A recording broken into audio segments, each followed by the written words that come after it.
Hi, boys and girls. This is Ms. Kathy. I'm so happy you've joined me today for another story just for you. Bullies by Charles Mills.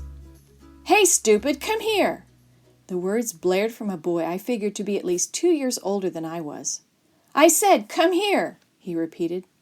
I looked around for a place to run, but a fence blocked my escape. Beside me was a deep ditch with muddy water lining its base. There was no way out. He looks scared, another boy jeered as he joined the first. He probably wants his mommy. That would be nice, I silently agreed as I stood trying to decide what to do. The day had seemed so perfect. My dog and I had hiked to our favorite hill to enjoy the balmy afternoon. Birds sang merrily in the trees and flowers carpeted the meadows. I'd been so busy building a rock fort that I'd not heard the two boys approach. Now they stood about 20 feet away, arms folded over their chests, staring at me. "What do you want?" I asked in a voice more concerned than calm. "We want to beat you up," came the matter-of-fact reply. Oh, brother, I was in for it now. What was it with me anyway? I seemed to attract bullies with painful regularity.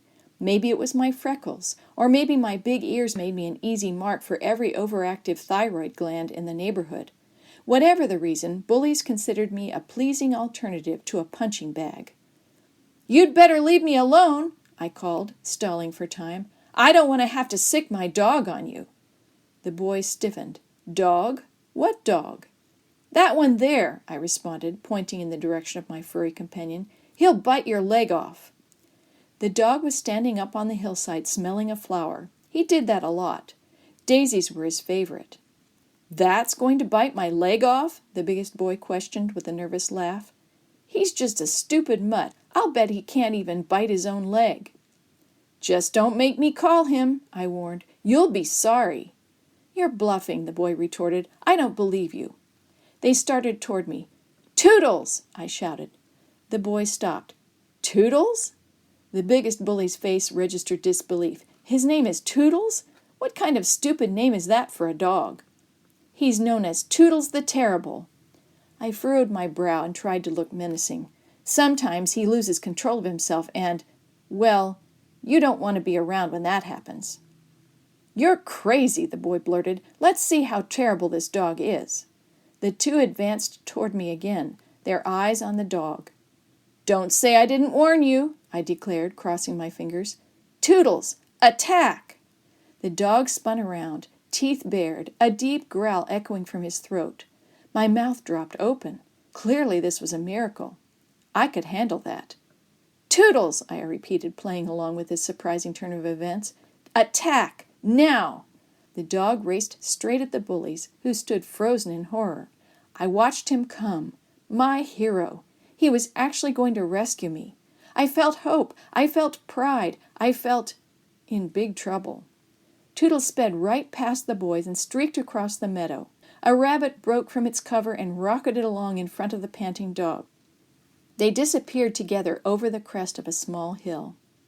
The bullies were not amused. "Ha! I told you your dog was just a stupid mutt," the biggest one taunted. "Now, I believe we have some unfinished business." They came at me, fists clenched. I knew this was going to hurt. But wait. One thing victims of bullies know how to do is fall. I glanced down into the deep ditch beside me. Yes, I could survive it. It wouldn't be fun, but I could survive. The two boys reached me at the same time. I felt a hand push hard against my shoulder. Turning, I let out a blood-curdling scream and launched myself headlong down the side of the ditch, landing in the muddy waters. There I lay, silent, unmoving, totally devoid of any sign of life. The boys gasped. "You killed him," one said in a hoarse whisper. "I think you killed him." "Hey, I didn't push him," retorted the other. "You did." "I did not. You pushed him." "Liar, it was you." There was silence as they studied my twisted, broken form. "Let's get out of here." I heard their footsteps moving away, down the path into the grove of trees. Every once in a while, one would call the other a stupid this or a stupid that. Soon, all was quiet. The only sound I could hear was my beating heart. I'm not sure how long I lay there. I didn't want to take a chance just in case the bullies returned. Suddenly, something landed hard on my back. I held my breath. Was I going to die at the bottom of this wet, dirty ditch after all? A cold nose brushed against my ear, and a warm tongue slurped along my muddy cheek. Toodles, my hero, my rescuer, my faithful companion, had returned. I flipped over on my back, and the dog immediately pounced onto my chest, tail wagging, ears forward, ready to play. Toodles, I sighed, where were you when I needed you? The dog tilted his head to one side. I stroked his neck with muddy fingers. Oh, never mind. You're no hairy Rambo, that's for sure. You're just a little dog who likes to smell flowers and chase rabbits and sleep long hours under shade trees. That's not so bad, I guess. I scratched the top of his head. The dog pranced over to a nearby bush and returned with a long stick held tightly between his teeth. Dropping it at my side, he sat down and waited, staring at me with hopeful eyes. Toodles, you see this? I balanced the stick on my open palm. This is every bully I've ever known or ever will know.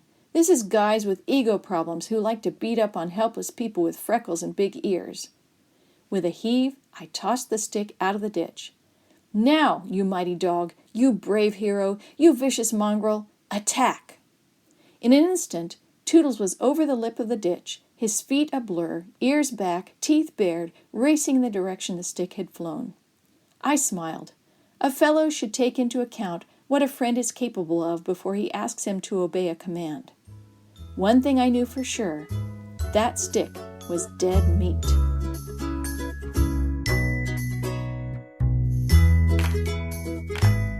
The story you have heard today is from Guide's Greatest Stories, written by various authors and compiled by Randy Fischel, and used with permission from the Pacific Press Publishing Association.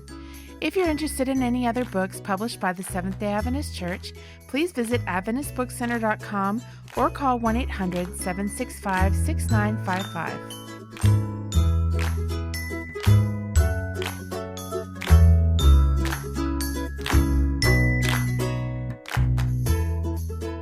This podcast is a production of the Carolina Conference of the Seventh-day Adventist Church.